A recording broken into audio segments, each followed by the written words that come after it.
que vous allez bien. Moi, je vais super bien comme d'hab lorsque je veux causer avec vous, ok? Et aujourd'hui, j'ai un message très spécial. Oui, moi, je vais dire, il n'y a pas de mauvaises nouvelles, ok? Il y a toujours des bonnes nouvelles. Alors, au milieu de la tourmente, vous pouvez toujours chercher à trouver une solution pour obtenir exactement ce que vous voulez. Bienvenue sur cette chaîne Mon Rêve Canadien. Moi, c'est Alice Dikweka. Ici, c'est la chaîne des bonnes nouvelles. Même les mauvaises nouvelles, on les transforme ici en bonnes nouvelles. Ok? Donc, n'ayez pas peur lorsque vous voyez un titre de ce genre-là. Pourquoi est-ce que les étudiants francophones sont très refusés et ainsi de suite, le programme Chinook et ainsi de suite. Et ça, c'est vrai. On s'est rendu compte, vous allez voir, il y a quelques mois, c'était sorti sur le site La Presse, Le Devoir, comme quoi beaucoup d'étudiants francophones, dont la demande de plusieurs étudiants francophones sont presque toujours rejetées en fonction des pays africains. Donc, en gros, on a la Guinée, la République démocratique du Congo en tête de liste, le Cameroun, l'Algérie et ainsi de suite. Et je vais dire, quand vous aurez cette vidéo, essayez de la partager massivement. Pour nous, le but, c'est quoi? C'est de ne pas se sentir... Le but pour nous, c'est que les choses changent. On a nos droits. Le Canada est un pays de droit. Même si vous me suivez et vous n'êtes pas au Canada, vous avez la possibilité de faire en sorte que dans ce pays, les choses changent à votre avantage également qui est à l'extérieur. Il y a eu Révolution française et ça a apporté quelque chose de positif. Pourquoi il y a une révolution? Parce qu'il y avait des problèmes. Alors, lorsqu'il y a des problèmes, aujourd'hui, on ne va pas faire la guerre.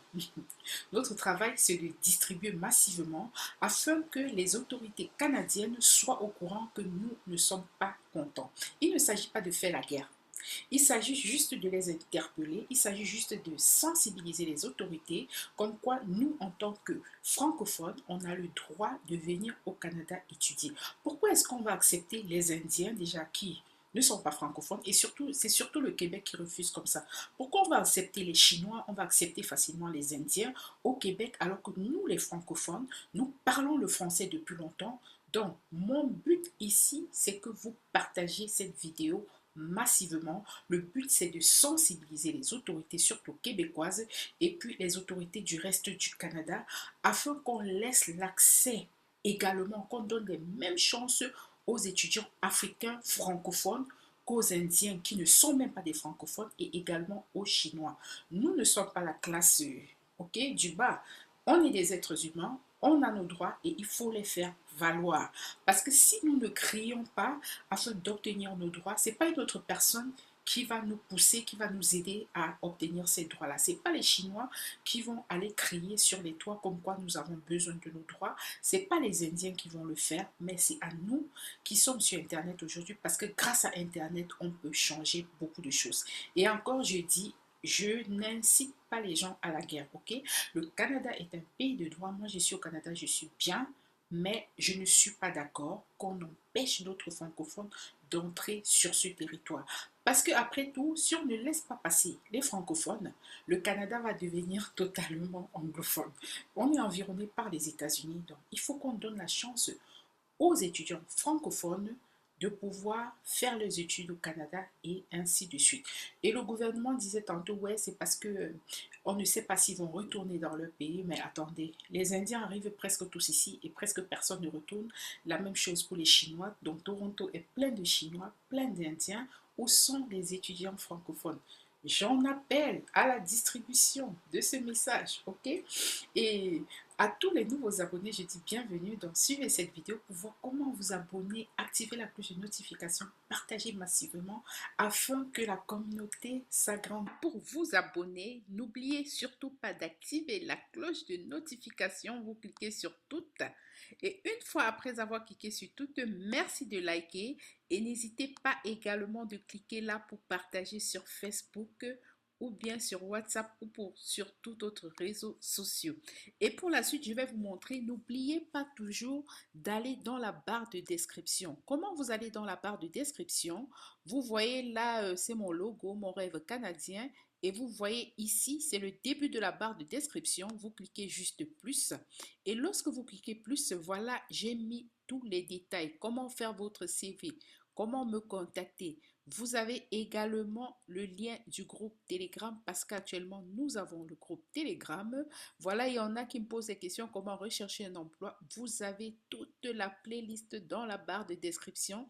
Alors, je vous dis merci pour vos abonnements. Ça grandit. Ça, c'est une république de paix, de joie et de bonnes nouvelles. Pas de guerre, ok?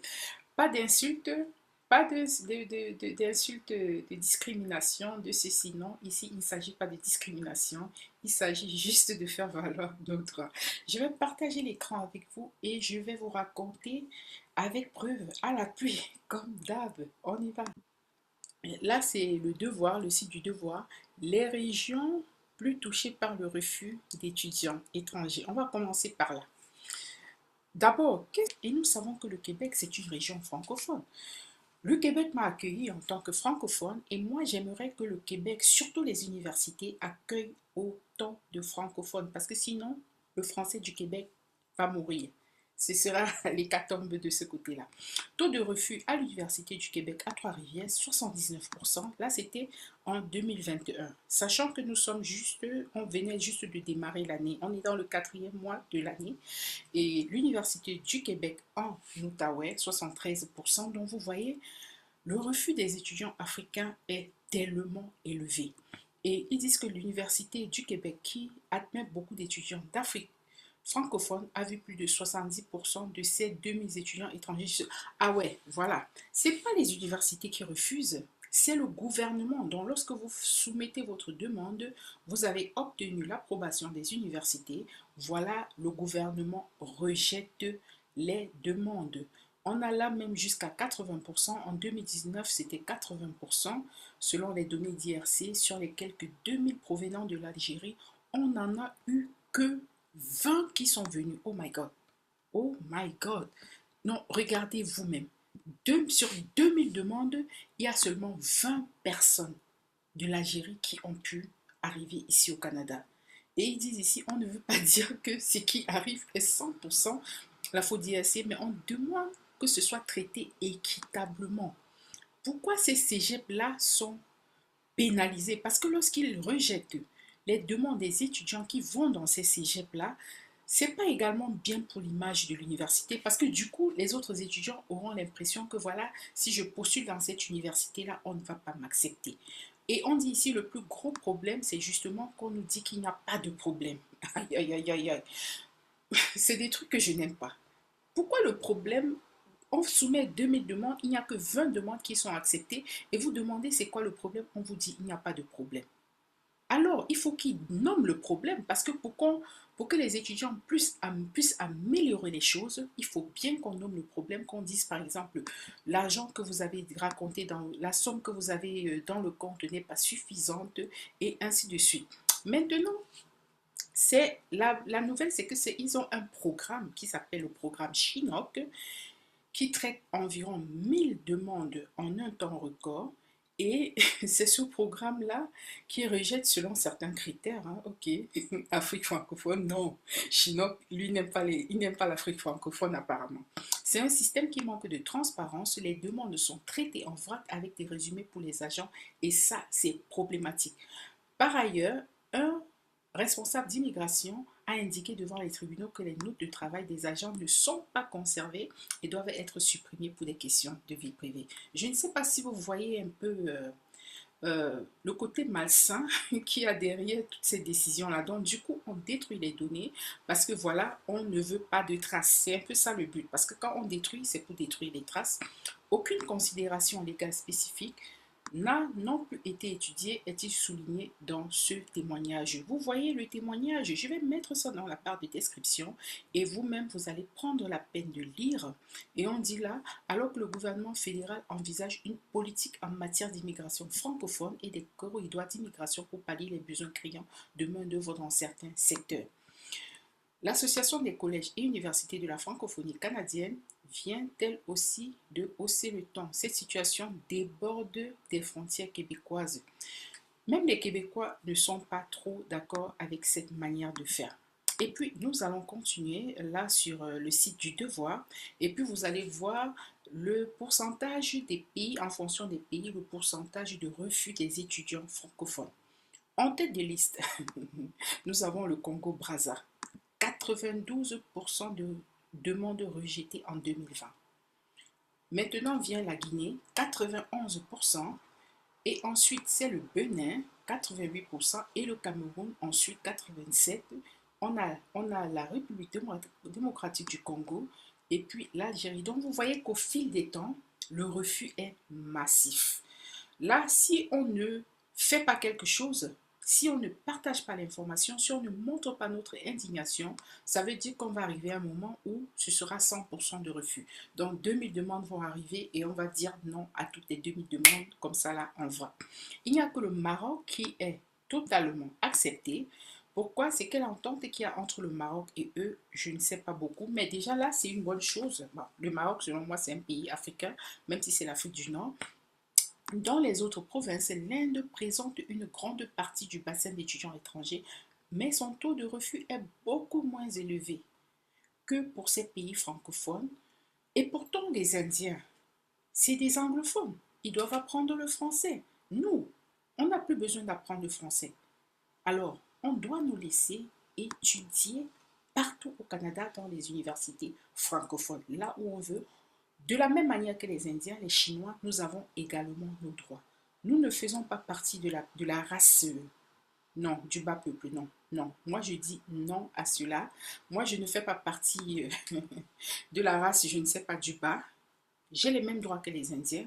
Nous avons les mêmes droits que les Chinois. Et c'est le moment vraiment de dire que ça suffit.